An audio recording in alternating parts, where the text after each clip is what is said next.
7h05, a gente começa o Bom Dia Produtor desta quinta-feira, sabendo da agenda do dia em Brasília. Da capital federal, Catarina Martorelli traz as informações. Bom dia, Catarina. Olá, bom dia a todos. Saiu um levantamento da Associação Brasileira de Proteína Animal que mostra que o Brasil exportou no mês passado 322 mil toneladas de carne de frango. É 1% a menos que em novembro do ano passado, mas mostra uma recuperação do setor. Quanto às exportações de carne suína in natura, essas cresceram 11,3%. Foram 51 mil toneladas no mês passado. Tudo isso graças à demanda chinesa e à retomada dos embarques para a Rússia. Acre, Rondônia, parte do Mato Grosso, Amazonas e Paraná vão começar a retirar a vacinação contra a febre aftosa a partir de novembro do próximo ano. São locais onde o controle do trânsito de animais vai ser cada vez mais rigoroso para impedir o reingresso da doença. As ações para reforçar essa vigilância foram discutidas esta semana por entidades do agro em São Paulo. A Comissão de Agricultura e Reforma Agrária do Senado aprovou esta semana um projeto de lei que isenta a contribuição do pagamento de PIS, PASEP e da CONFINS às cadeias de farelo e de óleo de milho. O Brasil produz 77 milhões de toneladas de milho por ano. A ideia do projeto é criar um cenário favorável para que a produção de milho continue a crescer, dando ao grão um tratamento igual ao da soja. E a Comissão Especial da Câmara dos Deputados aprovou também esta semana o projeto da Política Nacional de Redução de Agrotóxicos. O texto, que segue para análise do plenário, altera a atual lei dos agrotóxicos para proibir o registro de insumos classificados como extremamente tóxicos. E hoje tem Câmara Setorial da Carne Bovina, vai ser à tarde na sede do Ministério da Agricultura aqui em Brasília. Estas são as informações desta quinta, direto daqui da capital federal. Catarina Martorelli para o SBA. Obrigada, Catarina, pelas informações. Em São Paulo, assim como na maioria dos estados, os produtores precisam ficar atentos quanto ao prazo para declarar a vacina contra a febre aftosa referente à segunda etapa da campanha em 2018. O registro da vacinação deve ser feito até o dia 7 de dezembro. As informações você confere agora com o repórter Gustavo D'Angelo.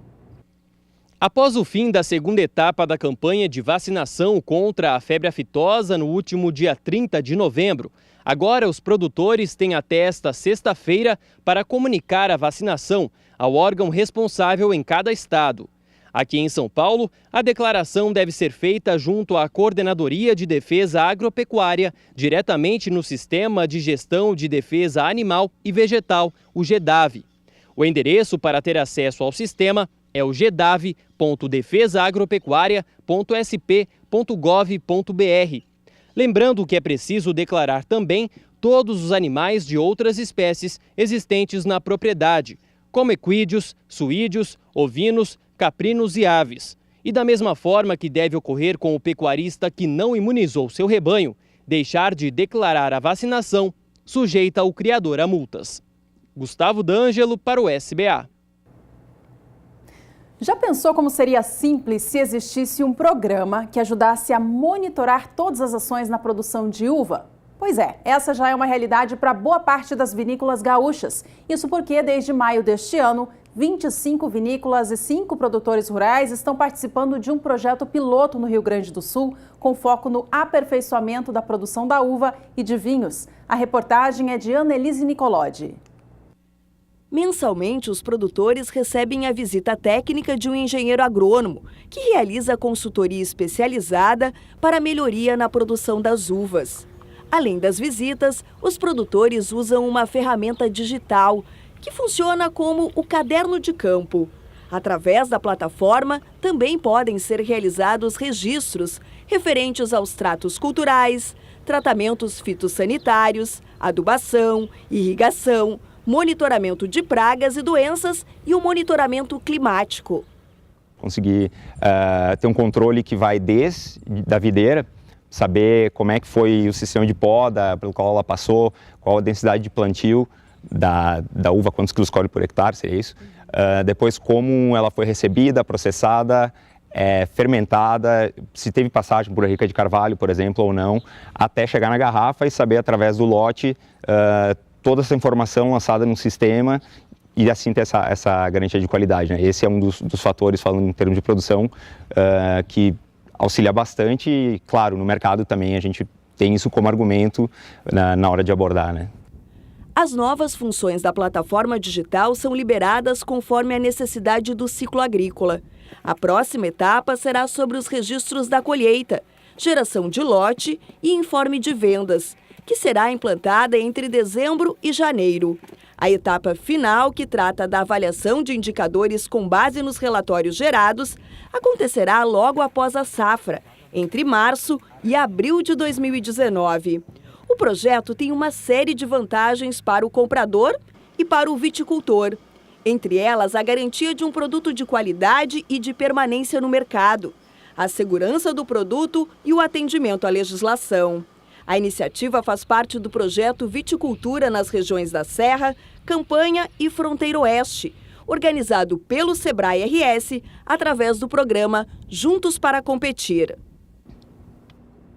E por aqui o assunto agora é pastagem degradada. Se não tiver o pasto, o animal não pode se alimentar corretamente. Sendo assim, quais os procedimentos que devem ser adotados? Você vai conferir tudo isso agora na reportagem de Vinícius Souza. A degradação de pastagens é apontada como um dos grandes problemas da agropecuária brasileira. De acordo com a Embrapa Gado de Corte, em Mato Grosso do Sul, cerca de 9 milhões de hectares de pastagens estão nessa situação. A nível de Brasil, o número chega a 50%. Este pesquisador aponta fatores que contribuem para degradar a área. É o mau manejo, ou seja, permitir que os animais comam demais o pasto, a falta de reposição de nutrientes, ou seja, uma adubação de manutenção desse pasto, e claro que na formação do pasto a escolha de uma espécie forrageira adequada àquelas condições de uso. A pastagem degradada pode ser classificada em 4 tipificações: leve, forte, muito forte e extrema, podendo haver forte erosão e até assoreamento de cursos de água. Sem os devidos cuidados, a capacidade de lotação dos animais pode atingir queda acima dos 80%. O pesquisador aponta os cuidados necessários para evitar esse problema. A pastagem, já a partir do 2º ano, se não corretamente manejada e também reposição, havendo reposição de nutrientes, ou seja, adubação, já começa uma diminuição da produtividade. Vai de um planejamento da espécie forrageira, vai da manutenção de fertilidade, principalmente do manejo durante todo esse período.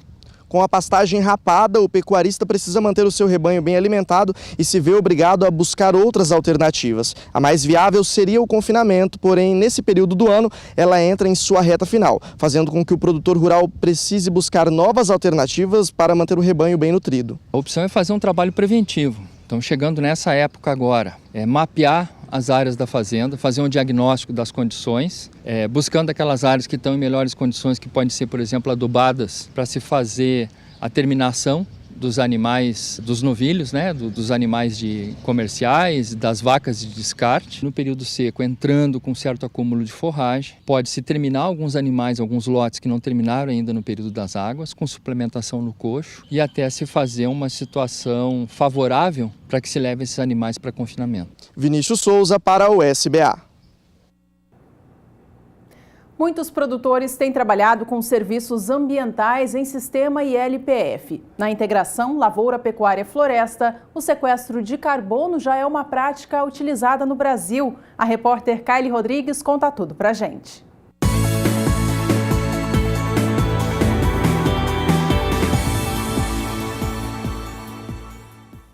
Serviços ambientais em sistemas de integração lavoura-pecuária-floresta. Sobre este tema, eu converso com o pesquisador da Embrapa Gado de Corte, Davi Bungestaib. Como que funciona esse serviço?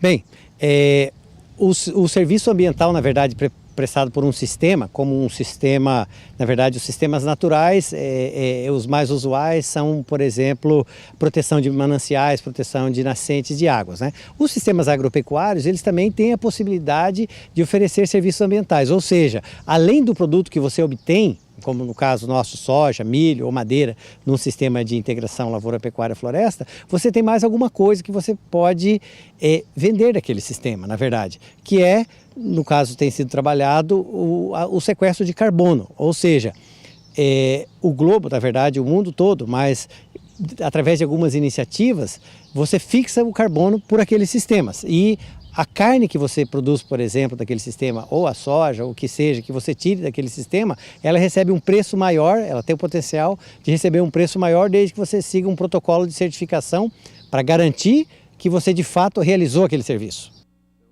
Isso já está sendo praticado aqui no Brasil? Sim, já está sendo praticado. A Embrapa tem sido pioneira nesse trabalho da carne carbono neutro, né? O protocolo já está sendo finalizado justamente para que os sistemas de produção que vão aderir ao sistema utilizem essa marca, essa carne tem um valor agregado e no final o produtor de fato vai receber por esse serviço. Ou seja, oportunidade a mais para a diversificação aí do produtor na fazenda. Exatamente, é uma oportunidade que inclusive pode, em anos de crise, com questões de mercado, para estabilidade de mercado, pode fazer a diferença entre o lucro ou o prejuízo. Então realmente é um assunto que vale a pena olhar com mais detalhes, o assunto da carne carbono neutro, como uma alternativa de agregar valor ao produto.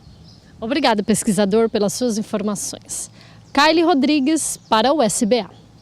A CNA, a Confederação da Agricultura e Pecuária do país, monitora mais de 40 atividades agrícolas e pecuárias. Nesta quarta-feira, em Brasília, a Confederação fez o tradicional balanço para a imprensa. Foi um ano atípico para o setor, especialmente por causa do tabelamento de fretes e das questões climáticas. Mas muitos resultados são positivos. Vamos ver na reportagem de Catarina Martorelli.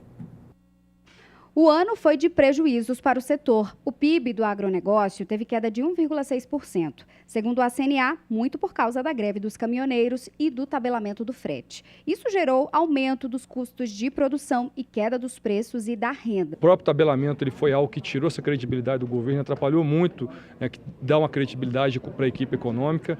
As eleições também trouxeram muitas incertezas para o país. Então, não houve um crescimento econômico, por consequência, você não teve crescimento do consumo de alguns alimentos que agregam valor, né, nesse pacote. Por outro lado, não dá para ignorar que as exportações do agro tiveram alta de 4,6%. Ou seja, o setor foi responsável por 42% das vendas externas totais do país.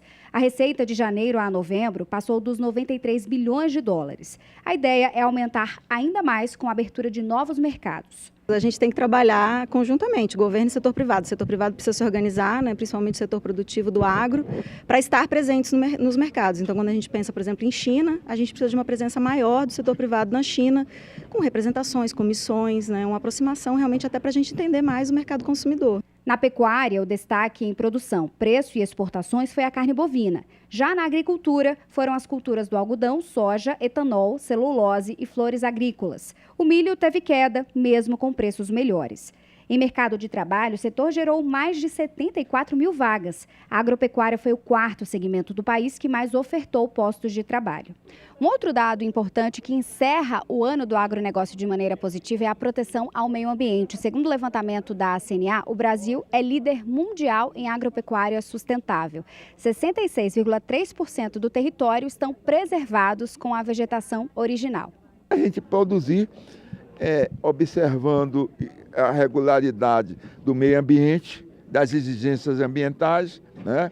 Que nós temos que mostrar ao mundo que nós não somos destruidores de floresta, que nós procuramos produzir dentro das melhores técnicas, uso adequado de defensivos que o mundo todo usa. Isso é que nós chamamos agropecuária sustentável. E como vai ser o próximo ano? As perspectivas da CNA são otimistas, de crescimento para soja, milho e algodão, de melhora no setor por conta das reformas tributária e previdenciária e também de melhorias em assistência, segurança no campo e também logística e infraestrutura. Catarina Martorelli para o SBA.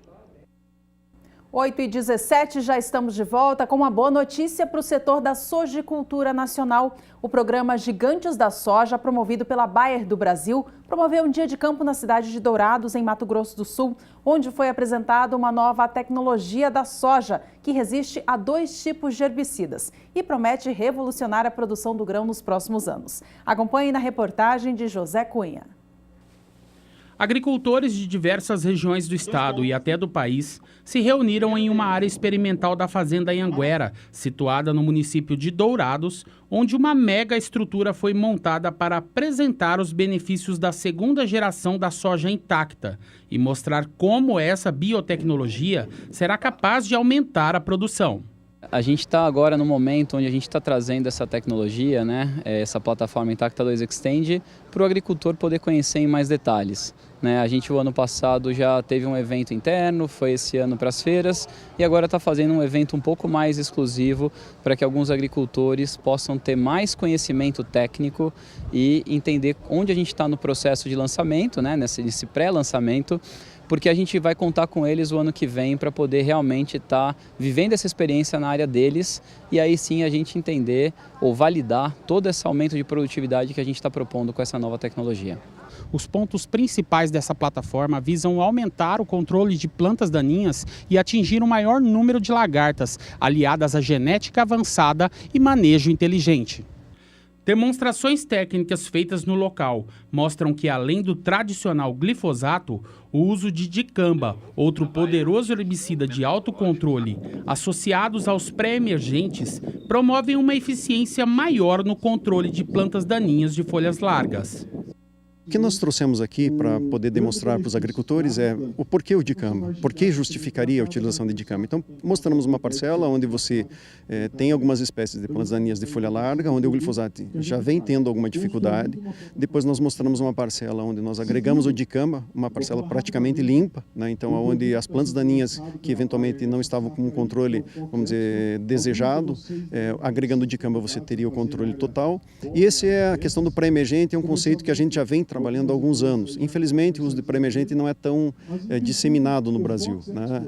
E o pré-emergente a gente chama de a sustentabilidade do sistema está no uso do pré-emergente. Por quê? O pré-emergente você utiliza no dia do plantio da cultura, você facilita, você retarda, em alguns casos até controla algumas plantas daninhas e você facilita a utilização do pós. Então, pensando na sustentabilidade, além de você utilizar 3 mecanismos de ação distintos, aí no caso o pré e os 2 pós-emergentes, quer dizer, você reduz a possibilidade de seleção de biótipos resistentes e você aumenta o que a gente chama de sustentabilidade do sistema. Traz um resultado de controle muito mais robusto. Isso também tem um impacto para o produtor, que é a questão da logística dentro da propriedade, a utilização do equipamento de uma forma muito mais racional. Principalmente pensando em áreas, como é o caso aqui, grandes extensões de áreas aplicadas, né? Então o agricultor consegue racionalizar muito mais, além, obviamente, do aumento da eficiência do controle. O controle de insetos e pragas da cultura foi reforçado com mais 2 proteínas, ampliando o espectro de ação e protegendo ainda mais as lavouras das principais lagartas, entre elas a Helicoverpa armígera. Em um estudo que a gente fez recentemente, esse pacote de proteção contra lagartas vai permitir 96% da proteção em relação às lagartas que a gente teve mapeado em algumas últimas safras. As tecnologias avançadas em genética do grão também foram apresentadas. Agora eles estão olhando todas as variedades, né? Então todos os grupos de maturação que nós estamos desenvolvendo para trazer a tecnologia com a melhor genética para o produtor, né? Atendendo às necessidades dele, tanto de janela de plantio como doenças da cultura. Então essa genética ela vai vir adaptada para a região. Aqui em Dourados a gente está trazendo os grupos de maturação 6.0, 6.2, onde você pode ver essa soja plantada e olhar a arquitetura dela hoje aqui. E ainda tem mais uma parte aqui que eles têm que passar aqui daqui para frente, como vai ser? Exatamente. Aqui na frente eles vão olhar o que é manejo inteligente. Então tudo aquilo que nós estamos trabalhando para levar para o produtor a melhor experiência em relação a manejo. Então as formulações de produtos com relação a dicamba, há também a tecnologia digital, né? Hoje que a gente fala de agricultura digital, né? Então quais são as plataformas que ele pode contar para fazer esse trabalho no campo, entre outras coisas que vão ajudá-lo no melhor manejo. Tudo com um único objetivo, garantir um novo patamar de produtividade para o produtor, para que ele possa, sim, usufruir de toda essa plataforma e ter flexibilidade com que ele vai usar para plantar a soja e ter o melhor controle aí de plantas daninhas, pragas da soja e ter uma maior produtividade. Os produtores aprovaram a nova plataforma e agora aguardam pelo momento de colocar todas essas tecnologias no solo e colher os bons resultados. Eu achei muito interessante. Primeiro, o controle de plantas daninhas, através do uso dessa tecnologia, vai ser algo assim inovador, né? São problemas que nós temos nas nossas lavouras, no dia a dia, né? E que essa tecnologia vai, com certeza, nos auxiliar. Eu vejo muito promissor. as perdas que a gente tem hoje em dia devido às daninhas vão ser minimizadas, né? Então eu vejo isso com bons olhos. Qualquer expectativa em relação à utilização dessa nova soja? Que 2021 chegue logo, né?